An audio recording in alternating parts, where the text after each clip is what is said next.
بسم اللہ الرحمن الرحیم ایاک نعبد و ایاک نستعین۔ میں آج اپنے ان سارے پاکستانیوں کا شکریہ ادا کرنا چاہتا ہوں کہ جو آج سڑکوں پہ نکلے، جنہوں نے مظاہرے کیے، پروٹیسٹ کیا، ایک الیکشن کمشنر کے ایک جانبدار فیصلے، ایک سازش کا حصہ بن کے، ایک مافیا کا حصہ بن کے اس نے جو فیصلہ کیا آج، اور جس کی وجہ سے میری قوم سڑکوں پہ نکلی، میں سب کا شکریہ ادا کرنا چاہتا ہوں۔ پہلے تو میں اپنی قوم کے سامنے یہ رکھنا چاہتا ہوں یہ کیا فیصلہ ہے، یعنی یہ توشہ خانہ کیا چیز ہے۔ توشہ خانہ وہ ہے کہ جب ملک کا پرائم منسٹر، اس کے وزیر، اس کے آرمی چیف، ان کو جب پریزنٹس ملتے ہیں، جب وہ اقتدار میں ہوتے ہیں، تو جب ان کو تحفے ملتے ہیں، تو یہ جو سارے تحفے ہیں یہ جاتے ہیں توشہ خانہ کے اندر۔ ایک پورا ریکارڈ ادھر قائم کیا جاتا ہے۔ اس توشہ خانہ سے ایک قانون کے تحت آپ فیصلہ کر سکتے ہیں کہ میں ایک آدھی قیمت، ہمارے دور میں آدھی قیمت ہم دے کے ہم وہ خرید سکتے ہیں وہاں سے۔ سارا ریکارڈ اس کا ہے پڑا ہوا توشہ خانہ میں۔ تو یہ جو کیس اس نے کیا ہے، یہ جو کیس کے اوپر فیصلہ دیا ہے، میں آپ ساری قوم کے سامنے اب یہ کہنا چاہتا ہوں کہ جب بھی، اور انشاءاللہ ہم اب جا رہے ہیں عدالت میں آج سب کے سامنے کہنا چاہتا ہوں کہ یہ عدالت کے اندر کیس جائے گا اور اس میں ایک چیز غیر قانونی نہیں نکلے گی، کیونکہ سارا ریکارڈ اویلیبل ہے۔ اور جنہوں نے قانون توڑا ہے، توشہ خانہ کا قانون کس نے توڑا ہے؟ آصف زرداری نے اور نواز شریف نے۔ کیسے توڑا ہے؟ انہوں نے 4 مہنگی گاڑیاں اس توشہ خانہ سے نکالی ہے۔ قانون یہ کہتا ہے کہ آپ گاڑیاں نہیں نکال سکتے، مجھے بھی ملی تھی۔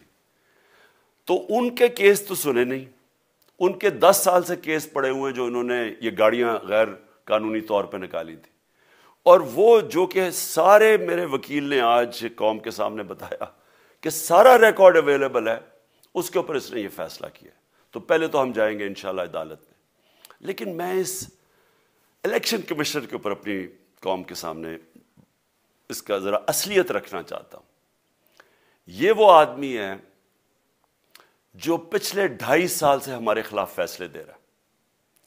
8 یا 9 دفعہ اس نے ہمارے خلاف فیصلہ دیا، ہم عدالت میں گئے اور عدالت نے اس کے فیصلے اوور ٹرن کر کے ہمارے حق میں فیصلے دیے، کیونکہ اس کے جو فیصلے تھے وہ غیر جانبدار نہیں تھے۔ ہم EVM مشینز کے اوپر کوشش کرتے رہے کہ اس ملک میں صاف اور شفاف الیکشن ہو، 2 سال کوشش کرتے رہے۔ اس الیکشن کمیشن نے پیپلز پارٹی اور نون لیگ کے ساتھ مل کے وہ نہیں ہونے دیا۔ ہم نے عدالت میں گئے کہ جو سینٹ کے اندر پیسہ چلتا ہے، سینٹ کے الیکشنز کے اندر، کہ وہ ووٹ ویریفائبل ہونی چاہیے، یعنی لوگوں کو پتہ ہونا چاہیے کہ آپ کے MP کدھر ووٹ ڈال رہے ہیں۔ ہم سپریم کورٹ میں گئے، سپریم کورٹ میں اجازت دے دی کہ ووٹ ویریفائبل ہونی چاہیے، اس نے روک دی۔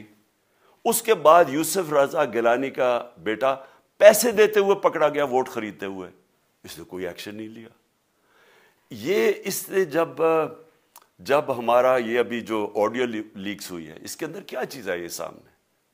آڈیو لیکس میں یہ سامنے آئی کہ نون لیگ کے ساتھ بیٹھ کے یہ فیصلے کر رہا تھا کہ کون سے حلقے ہمارے کمزور ہیں اور کدھر PDM کی ووٹ جو تھی ہمارے حلقوں سے دگنی تھی۔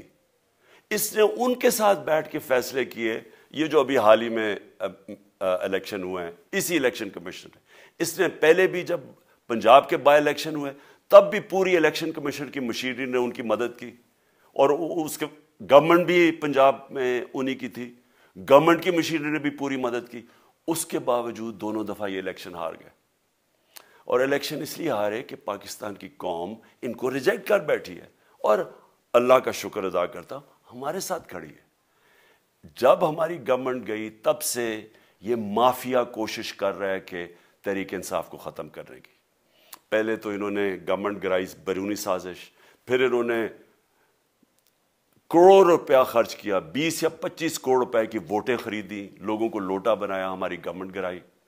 اس کے بعد جب ہم نے مظاہرہ کیا، پرامن مظاہرہ، آئین اور قانون میں رہتے ہوئے، ہمیں آئین اجازت دیتا ہے پرامن احتجاج کرنے کی، ہم نے پرامن احتجاج کرنا تھا۔ انہوں نے جس طرح ایک بیرونی جو آج بھی وہ سائفر اویلیبل ہے جس میں واضح ہے کہ ان کو باہر سے مل کے انہوں نے ایک گورنمنٹ گرائی تھی. سب کو پتہ ہے سندھ ہاؤس میں 20 25 کروڑ روپیہ چلا اور گورنمنٹ انہوں نے گرائی. اس کے اوپر مظاہرہ ہم نے کیا 25 مئی کو. انہوں نے جس طرح کا ظلم و تشدد کیا ہمارے اوپر پاکستان کی تاریخ میں ایسے کبھی نہیں ہوا. عورتوں بچوں کے اوپر دیکھ رہے ہیں فیملیز, انہوں نے شیلنگ کی, گھروں میں گھس گئے رات میں, جو پنجاب پولیس کو انہوں نے استعمال کیا اور انہوں نے سمجھا کہ پارٹی کراش ہو جائے گی. پھر بھی نہیں ہوئی. پنجاب کے بائی الیکشن ہار گئے. پھر انہوں نے میرے اوپر کیسز کرنے شروع کر دیے. کبھی عدالت میں ایک کیس ہوتا ہے, کوئی 24 FIR ہے میرے اوپر. دہشت گردی کا میرے پہ کیس کر دیا. کیا کیس تھا؟ ساری دنیا میں رپورٹ ہوا وہ کیس. کیس کیا ہے کہ عمران خان کہہ رہا ہے کہ ریمانڈ پہ بھیجنے کے لیے ایک جس کے اوپر تشدد ہوا ہے, کسٹوڈیل ٹارچر ہوئی ہے شہباز گل کو, کہ ہم قانونی کارروائی کریں گے, اس کے اوپر دہشت گردی کا کیس کر دیا. تو پوری کوشش کرتے رہے نہ کسی طرح اس کو, کیونکہ میچ میں تو آپ کھیل نہیں سکتے تھے, تو عمران خان کو میچ سے نکال دو باہر. یہ شروع سے ان کی کوشش تھی. پتہ ان کو چل گیا کہ عوام آ گئی ہے کھڑی ہو ہمارے ساتھ. بڑے میں جلسے ہوئے ہیں, کبھی اتنے بڑے جلسے ہوئے ہی نہیں پاکستان میں. اور پھر یہ جو ابھی جو الیکشن ہوا ہے اس کے اندر پوری پلاننگ کرتے ایک کینڈیڈیٹ کھڑا کر کے پھر بھی ہار گئے. تو یہ مجھے پہلے ہی پتا تھا کہ انہوں نے اس کا رزلٹ کیا آنا ہے. میری ساری پارٹی کو پتا ہے, میں نے ان کو واٹس ایپ کیا, اپنے سارے لوگوں کو بتایا. مجھے کل رات میں نے سب کو بتا دیا کہ اس نے ڈسکوالیفائی کرنا ہے, کیونکہ یہ اس سازش کا حصہ ہے, یہ مافیا کا حصہ ہے. اور مافیا کیا کوشش کر رہی ہے, یہ ذرا ساری قوم سن لو. جو پاکستان کی سب سے بڑی پارٹی ہے, جو فیڈرل پارٹی ہے, باقی پارٹیز تو اب صوبائی پارٹیز رہ گئی ہیں, چھوٹی سکڑ کے ہو گئی ہیں فیملی پارٹیز. جو سارے ملک کے اندر ایک فیڈرل پارٹی ہے, اس کو ختم کرنے کی کوشش کر رہے ہیں. اور یہ میں پھر سے اس ملک کی تکلیف دے جو ہمارا تاریخ کا حصہ تھا, جب ایسٹ پاکستان ہمارے سے علیحدہ ہوا, کیا ہوا تھا؟ جو پارٹی کو سب سے بڑا مینڈیٹ ملا اسی پارٹی کو ختم کرنے کی کوشش کی. ملک کا جو ہوا وہ تاریخ کا حصہ ہے. یہ پھر کوشش کر رہے ہیں کہ ایک پارٹی جو ساری فیڈریشن کو اکٹھا رکھ سکتی ہے, اسی پارٹی کو ختم کرنے کی کوشش کر رہے ہیں کہ جناب عمران خان کو کسی طرح ڈسکوالیفائی کریں اور پھر الیکشن ہو. اور پھر مجھے اور نواز شریف کو ایک ہی طرح دکھایا جا رہا ہے کہ اچھا جی عمران خان بھی ڈسکوالیفائی ہو گیا تو نواز شریف بھی ہو گیا. نواز شریف اس ملک کا بڑا مجرم ہے. 30 سال سے چوری کر رہا ہے اس ملک کا پیسہ باہر. بڑے بڑے محلات ہیں اس کے اور اس کے بچوں کے باہر. ایک رسید نہیں دکھا سکتا کہ پیسہ کدھر سے آیا. میں نے کرکٹ کھیلتا تھا تو میں نے ایک فلیٹ خریدا. میں تو پبلک آفس ہولڈر بھی نہیں تھا. 34-35 سال پہلے میں نے فلیٹ خریدا جب کرکٹ کھیلتا تھا. اس کے باوجود میں نے 8 مہینے عدالت کے اندر ایک رسید بتائی کہ مجھے کدھر سے انکم آئی, کدھر سے آمدنی آئی, اور باہر سے حلال کے پیسے کی جو میں نے جو خرچہ جو خریدا فلیٹ, اس کو جب بیچا بینک کے تھرو پاکستان میں پیسہ لے کے آیا, اپنے ملک میں پیسہ لے کے آیا. اس کی بھی منی ٹریل تھی.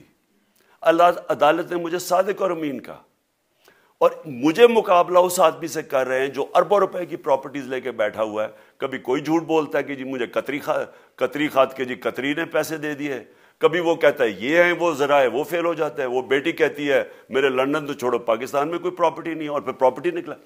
یعنی جو بتا ہی نہیں سکتے کہ اس ملک سے باہر اربوں روپے کی پراپرٹیز ہیں, اور اس کو اور میرے ساتھ کر رہے ہیں کہ جی اب دونوں ڈسکوالیفائی ہو گئے. اور جو سب سے شرمناک چیز کیا ہے کہ جس آدمی کی ساری پراپرٹی سب پاکستان سب ڈکلیئرڈ اپنے نام پہ, اس کو ڈسکوالیفائی کر رہے ہیں, اور یعنی میچ سے باہر رکھنے کی کوشش کر رہے ہیں.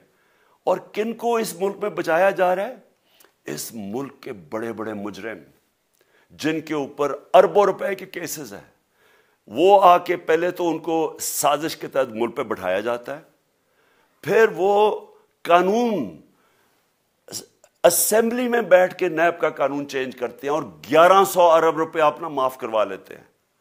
قوم جب نیچے پسی ہوئی ہے آج مہنگائی میں,